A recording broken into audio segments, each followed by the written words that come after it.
LPG policy. अब हमने कर लिया न्यू इकोनॉमिक पॉलिसी होता क्या है।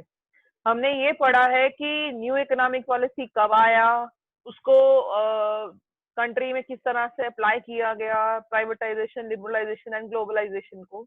आज हम टॉपिक पढ़ेंगे बेटा an appraisal of LPG policy economic reforms, positive and negative, या फिर हम कह सकते हैं कि फेवर और आर्ग्यूमेंट्स इन फेवर और arguments in against economic reforms for India. ठीक है, फेवर में क्या होगा कि कहीं ना कहीं हमारा फॉरेन एक्सचेंज इंक्रीज हुआ, हमारा कंट्री का एक्सपोर्ट इंक्रीज हुआ, हमारी कंट्री में इन्फ्लेशन कंट्रोल में आया क्योंकि अब चीजें सस्ती हो गई थी पहले से, और प्राइवेट सेक्टर का रोल इम्प्रूव हुआ, and increase in economic growth. Economic growth means increase in national income of a country, right. और वो हमारी कंट्री में थोड़ी सी इंक्रीज हुई क्योंकि इकोनॉमिक रिफॉर्म से जब हम ग्लोबल वर्ल्ड में आए, लिबरलाइज हुई चीजें, प्राइवेटाइजेशन आया, तो कंट्री की ग्रोथ बढ़ी। These are the points which are favor in economic reform. The following are some important argument advance in favor of economic reforms. Increase in economic growth. The growth of GDP was 5.6. बेटा ये आपको पता होना चाहिए, GDP growth rate 5.6% थी 1980 1991 में. During 1819, the growth rate of GDP is estimated at 7.2. I think ये मेरे पास लास्ट ईयर की बुक है, आपके पास ये अपडेटेड होगा. ठीक है, 7.2% as compared to growth rate of 6.7 in 2017 and 18. आपके पास अपडेटेड होगा और आपकी अगर नई बुक है, और अगर नहीं है तो ऑनलाइन अवेलेबल है बेटा ये ग्रोथ रेट. बता देना मैसेज करके ग्रुप में मैम ये बेटा. सेम ही है। सेम ही है, चलो ठीक है. During the reform period, the growth of agriculture has declined and industry sector reported fluctuation, whereas growth of service sector has gone up. मैंने आपको ऑलरेडी पहले भी कभी बताया हुआ है कि इंडिया में जनरली किसी भी कंट्री का स्ट्रक्चरल जो चेंज होता है वो कैसा होता है.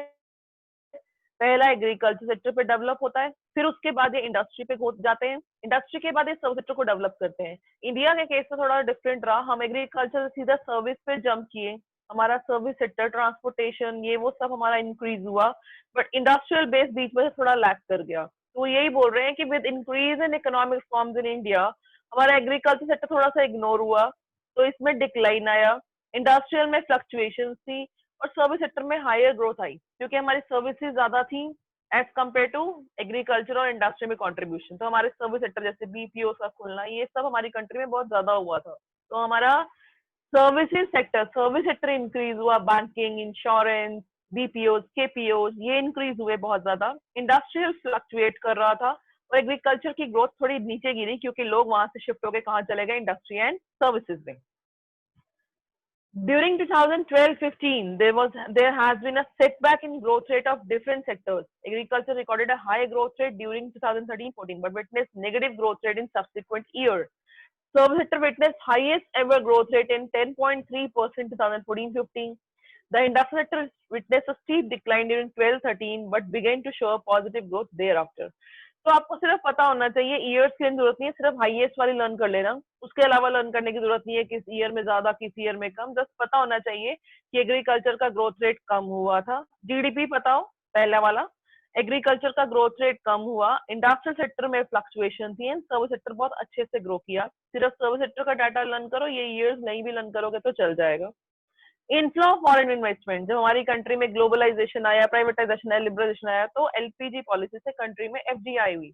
The opening up of economy has led to rapid increase in foreign direct investment. The foreign direct investment and foreign institutional investment increased from about $100 million in 1991 to $73.5 billion in 2014-15. With the launch of Make in India in September 2014, आपको पता हो make in India कौन सी date को आया? It was 25 September 2000, जो मुझे याद है. इट्स 25, इधर से सितंबर 2014 लिखा हुआ है, मेरे हिसाब से मैं ठीक हूँ, देख लेंगे. 25 September 2014, foreign direct investment policy was further liberalized. Due to this reason, FDI inflow in India increased by 48%. This line is very important. ठीक है, अब मेक इन इंडिया है क्या, आपको थोड़ा सा इसके बारे में आइडिया हो. मेक इन इंडिया इज, हाँ जी कौन बताएगा, मैं पूछ लूँ पहले तो. अनुराग, अनम्यूट योरसेल्फ.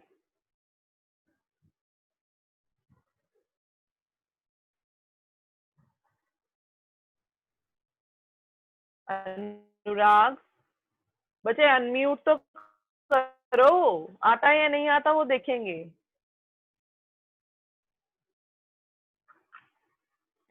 अनुराग लास्ट टाइम पूछ रहे बच्चे, मैं रिमूव कर दूंगी आपको क्लास में से।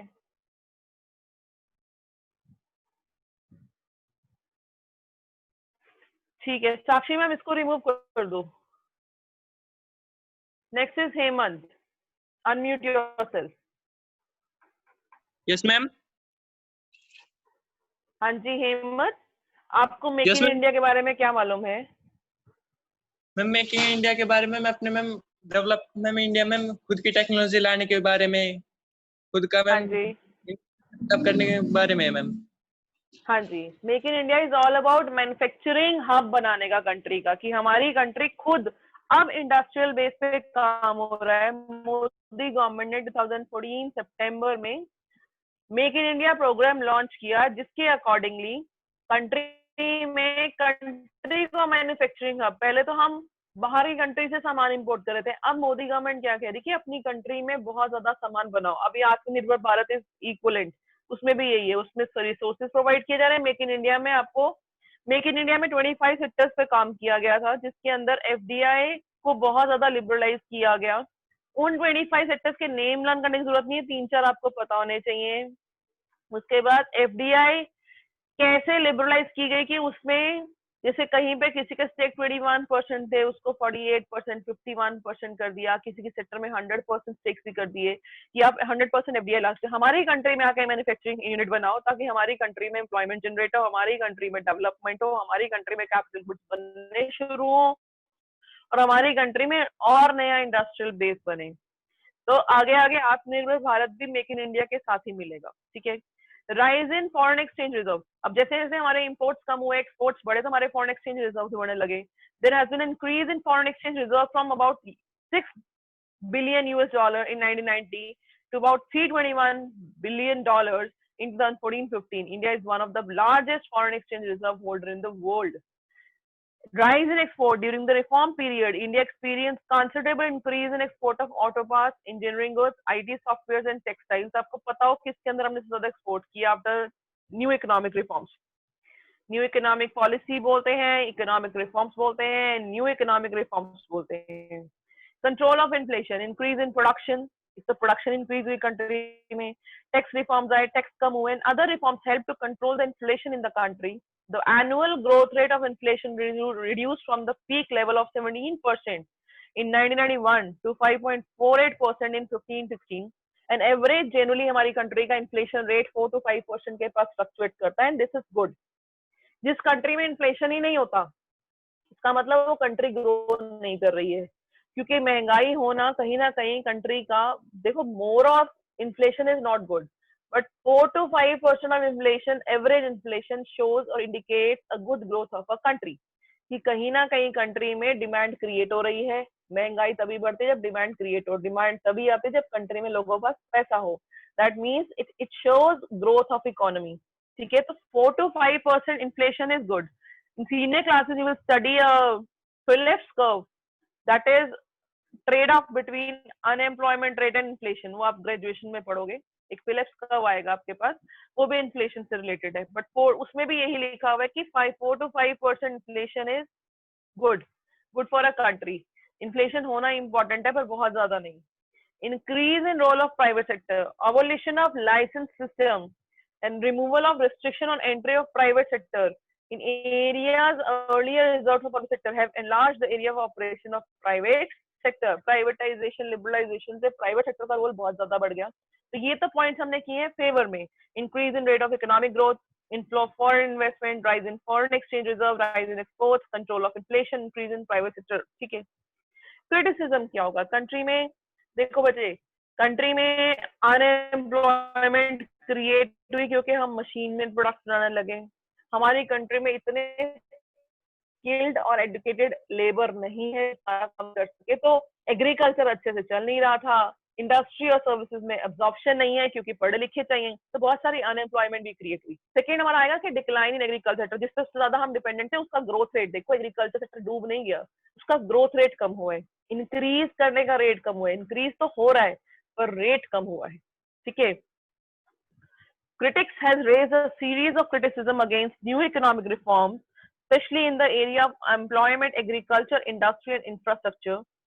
अनएम्प्लॉयमेंट आया, एग्रीकल्चर इंडस्ट्री ने अच्छे से इंक्रीज नहीं किया था, सर्विसेज अच्छे से कर गया, तो उसमें नहीं लिखेंगे नेगेटिव में। इंफ्रास्ट्रक्चर डेवलप हमारी कंट्री में उस लेवल पे नहीं हुआ, जिसकी वजह से प्रॉब्लम क्या आ रही है कि हमारे कंट्री में जो भी एफडीआई आ रहे हैं वो कंट्री सोचती है आने से पहले, क्योंकि आपके सामने ये भिवाड़ी में जो रोड्स की और जो इंफ्रास्ट्रक्चर है, आपको क्या लगता है कि ये लोग सोचते नहीं होंगे, जो एमएनसीज बड़ी बड़ी होंडा टाइप कंपनीज आई हुई है, कि ये कैसा इंडिया है। तो ये चीजें कहीं ना कहीं हमारे ऊपर नेगेटिव इम्पैक्ट तो डालती ही डालती है, हमारी कंट्री की बहुत नेगेटिव पिक्चर जाती है इंटरनेशनल मार्केट में। Fiscal management, growing unemployment. First one is growing unemployment. Though the GDP growth rate has increased the reform period, but such growth failed to generate sufficient employment opportunity in the country. Neglect of agriculture.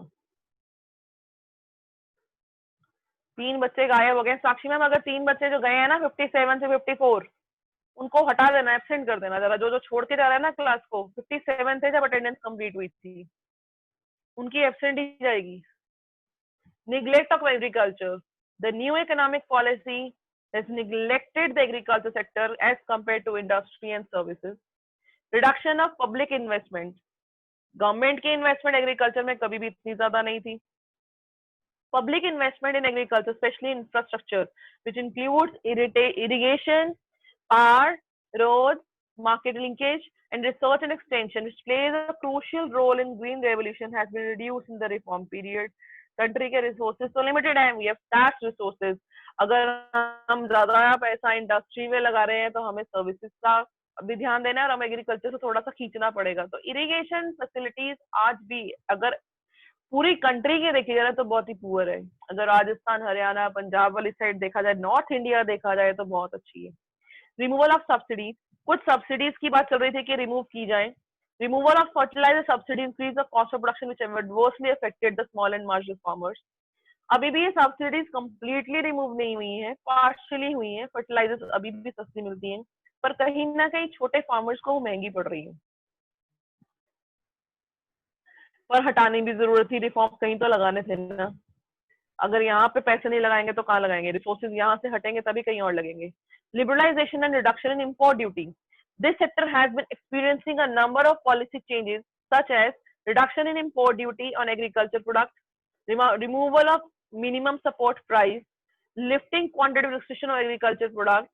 All this policy adversely affect the Indian farmers and they are now to face increased international competition. Import duty हटा दी गई, globalisation, minimum support price अभी है पर उस time पे initially थोड़ी देर के लिए हटाया गया था, और quantity restriction of agriculture product, जो बाहर से हम इंपोर्ट करते हैं उनके रिस्ट्रिक्शन हटा दी, कोटा, टैरिफ सब हटा दिए। उनको हटाने से क्या हुआ? उनका सामान अगर सस्ता है तो हमारा सामान नहीं बिकेगा, तो कहीं ना कहीं इंटरनेशनल कॉम्पिटिशन में उतार दिया एग्रीकल्चर को, और वो इतने ज्यादा तैयार नहीं थे, तो कहीं ना कहीं उनको अफेक्ट किया। Shift towards cash crops, during export oriented policy strategy in agriculture, the production shifted from food grains to cash crop for the export market, led to prices of food grains. जब लोगों ने cash crops बनानी शुरू की, जिससे commercialisation आया, जिसके अंदर से पैसा ज्यादा आ रहा था, वो शुरू की, तो कहीं ना कहीं हमारा प्रोडक्शन ऑफ फूड ग्रेन्स कम हुआ। तो जितना प्रोडक्शन कम, सप्लाई कम, डिमांड तो ज्यादा है ही, हमारी हाईली पॉपुलेटेड कंट्री है, तो होगा क्या? फूड ग्रेन्स के प्राइसेस बढ़ जाएंगे। Low level of industrial growth, कहीं ना कहीं इंडस्ट्रियल ग्रोथ हमारी कम हुई, फ्लक्चुएट भी बहुत की, कभी बढ़ रही है कभी घट रही है। उसका रीजन है ग्लोबलाइज वर्ल्ड में रह रहे हैं तो कुछ भी इंपोर्ट कर सकते हैं, जैसे टॉय इंडस्ट्री, इंपोर्ट करेंगे सस्ता पड़ेगा, कंट्री में बनाएंगे तो महंगा पड़ेगा। everybody is in fact we are preferring Chinese product as compared to our Indian product. lack of infrastructure facilities, हमारे पास इतना अच्छा इंफ्रास्ट्रक्चर नहीं है, और अगर हम लोग कुछ सामान बेचते भी हैं बाहर, तो डेवलप कंट्री ना कहीं इनडायरेक्टली नॉन टैरिफ बैरियर्स लगा के हमारे प्रोडक्ट को अपनी कंट्री में आने नहीं देते हैं, तो हमें नुकसान है। हमने लगाए नहीं हुए टैरिफ, उन्होंने लगाए हुए हैं, तो हमें नुकसान होता है, हमारा सामान बिकता नहीं है और उनका सामान हम खरीदते हैं। इंडस्ट्रियल ग्रोथ हम लगा इसलिए नहीं सकते, क्यों? लगाने का फायदा नहीं है ना, कंट्री में चीप प्रोडक्ट्स आएंगे तभी तो कंट्री डेवलप। ये भी तो एक रीजन है कि कंट्री में एक टॉय खरीदना, एक बॉल खरीदनी है, चाइना से 10 रुपीज की पड़ रही है, इंडिया से 50 की पड़ रही है, तो कहीं ना कहीं कंट्री का कंजम्पशन एक्सपेंडिचर एक पर्टिकुलर प्रोडक्ट पे चला गया। तो कंट्री में किसी और कंट्री से सस्ता सामान आना भी जरूरी था, तो हम उतना ज्यादा टैरिफ लगा नहीं सकते। बट डेवलप्ड नेशन को ये टेंशन नहीं है ना, उनके पास पैसे बहुत ज्यादा है, हमारे पास इनकम भी तो कम है, तो वो लगा सकते हैं आराम से। Industrial growth recorded a slowdown due to the following reasons. Cheaper imported goods. Due to globalization, there was a greater flow of goods and capital from developed country, and as a result, domestic industry was exposed to imported goods. Cheaper imports replaced the demand for domestic goods, and domestic manufacturers started facing competition from imports. For example, cheaper Chinese products pose a big threat to Indian manufacturers. Lack of infrastructure facility. The infrastructure facility, including power supply, have remained inadequate due to lack of investment. हमारी country में अभी light ही पूरी नहीं आती है, दूसरी countries पता नहीं कहाँ से कहाँ पहुंच रही हैं, हमारी कंट्री में 100% इलेक्ट्रिफिकेशन ही नहीं है, तो हमारी कंट्री इस मामले में तो बहुत ही पीछे है। Non tariff barriers by developed country, all quota restriction on export of textile and clothing have been removed from India, but some developed country like US have not removed their quota restriction on import of textiles from India, क्योंकि US को threat लगता है कि उनका हमारा textile, US से हमारी textile को लेके हमेशा से ही लड़ाई है। यूएस को लगता है कि हमारा टेक्सटाइल उनकी कंट्री में बिक के हमारी कंट्री ग्रो ज्यादा कर जाएगी और वो लोग ज्यादा खरीदेंगे, तो हमेशा कोटा रखते हैं। वो नहीं अपनी कंट्री के अंदर अपनी टेक्सटाइल इंडस्ट्री को सेव करने के लिए वो हमारे चीप प्रोडक्ट्स को बहुत महंगे में खरीदने बेचते हैं अपनी कंट्री में। तो कहीं ना कहीं उनको लगता है कि कहीं इंडियन टेक्सटाइल आना शुरू हो गया ना तो यूएस की टेक्सटाइल इंडस्ट्री खत्म हो जाएगी, इसलिए वो ये कोटा फिक्स करते हैं, मानते नहीं है बिल्कुल भी, ना WTO की मानते हैं, ये रूल्स को फॉलो ही नहीं करते हैं, ये पावरफुल नेशन होने का फायदा उठाते हैं। इनफेक्टिव जितना मर्जी हमारी कंट्री में मोदी गवर्नमेंट का ओबामा से अच्छे लिंक्स हो, ट्रम्प से अच्छे लिंक्स हो, बट इन सिचुएशंस में दोहा राउंड में CO2 मिशन, टेक्सटाइल हमारे कोटास के ऊपर, इनके ऊपर यूएस से कभी बात ही नहीं करता है, उनको बात करनी ही नहीं है। They are politically very strong, they are powerful, तो उनको लगता है कि हम इंडिया भी उनके ऊपर इसलिए उनसे बना के रखता है बिकॉज दे आर पावरफुल, हमें उनकी नीड हो सकती है कभी भी, अदरवाइज जो उनके काम है वो इंडिया के फेवर में इतने अच्छे नहीं है। Ineffective disinvestment policy. The government has always fixed a target for disinvestment in public sector enterprises. For instance, 2014-15, the target was 56,000 crores, whereas achieved about 34,000 crores. However, according to some scholars, the disinvestment policy of government has not successful because asset of PSCs was undervalued and sold to the private sector. Moreover, such proceeds of disinvestment were used to compensate shortage of government revenue rather than using this for development of building and social infrastructure. अब सरकार ने क्या शुरू किया, disinvestment शुरू की। Disinvestment से हुआ क्या, प्राइवेट सेक्टर को बेचना शुरू किया। हमारे लिए अच्छा क्यों नहीं था, क्योंकि कंट्री के लिए, क्योंकि वो लोग सस्ते में बेच रहे थे एक तो, दूसरा जो भी बेच रहे थे वो अपने रेवेन्यू को कवर करने के लिए बेच रहे थे, उन्होंने उस पैसे को कहीं पे भी डेवलपमेंट के लिए नहीं लगाया, तो कहीं ना कहीं कंट्री को फायदा ही नहीं हुआ उस चीज का, सिर्फ प्राइवेटाइजेशन आया। Ineffective tax policy. The tax reduction in the reform period was done to generate larger revenue and to curb tax evasion, but it did not result to an increase in tax revenue from the government. Tariff reduction decreased scope of raising revenue. Tax incentive provide foreign investor to attract foreign investment, further reduce scope of revenues. Country का revenue था क्या, direct tax, income tax, उन्होंने इतना कुछ कर दिया पर income tax अभी भी अच्छे से नहीं आता। टैरिफ रिड्यूस करके ये वाला टैक्स भी रेवेन्यू से चला गया। इंसेंटिव्स देने के बाद FDI हमारी कंट्री में उनको और सस्ता दिया गया टैक्स, तो भी हमारे को रेवेन्यू, तो हमें 3 तरह से रेवेन्यू का नुकसान हुआ, इनकम टैक्स नहीं आ रहा, टैरिफ रिड्यूस हो गए हैं, और जो इंसेंटिव दिए हैं FDI के लिए वो भी कहीं ना कहीं रेवेन्यू जनरेट नहीं कर रहा है, और गवर्नमेंट रेवेन्यू कहाँ से निकालेगी, डिस इन्वेस्टमेंट से। Spread of consumerism. The new policy have encouraged a dangerous trend of consumerism by encouraging production of luxury and item of superior consumption.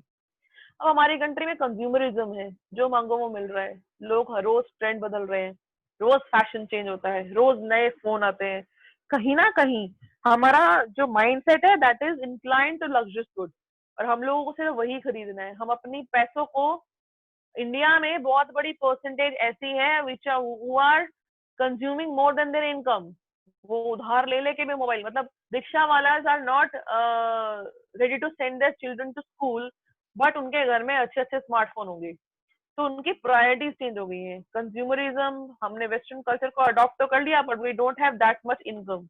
हम स्टैंडर्ड ऑफ लिविंग मेंटेन करना चाहते हैं उनके बराबर के, पर हमारे पास पैसे उनसे बहुत कम है।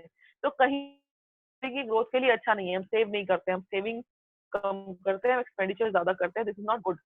अनबैलेंस ग्रोथ, जिस जिस सेक्टर में ग्लोबलाइजेशन एलपीजी पॉलिसी अच्छे से आ गया और वो सक्सेसफुल हो गया, वो सेक्टर तो ग्रो कर गया। जिसमें नहीं आया वो नहीं। तो बैलेंस ग्रोथ नहीं है कंट्री की, अनबैलेंस है। कोई सेक्टर तो बहुत ग्रो कर रहा है और कोई सेक्टर ग्रो ही नहीं कर रहा।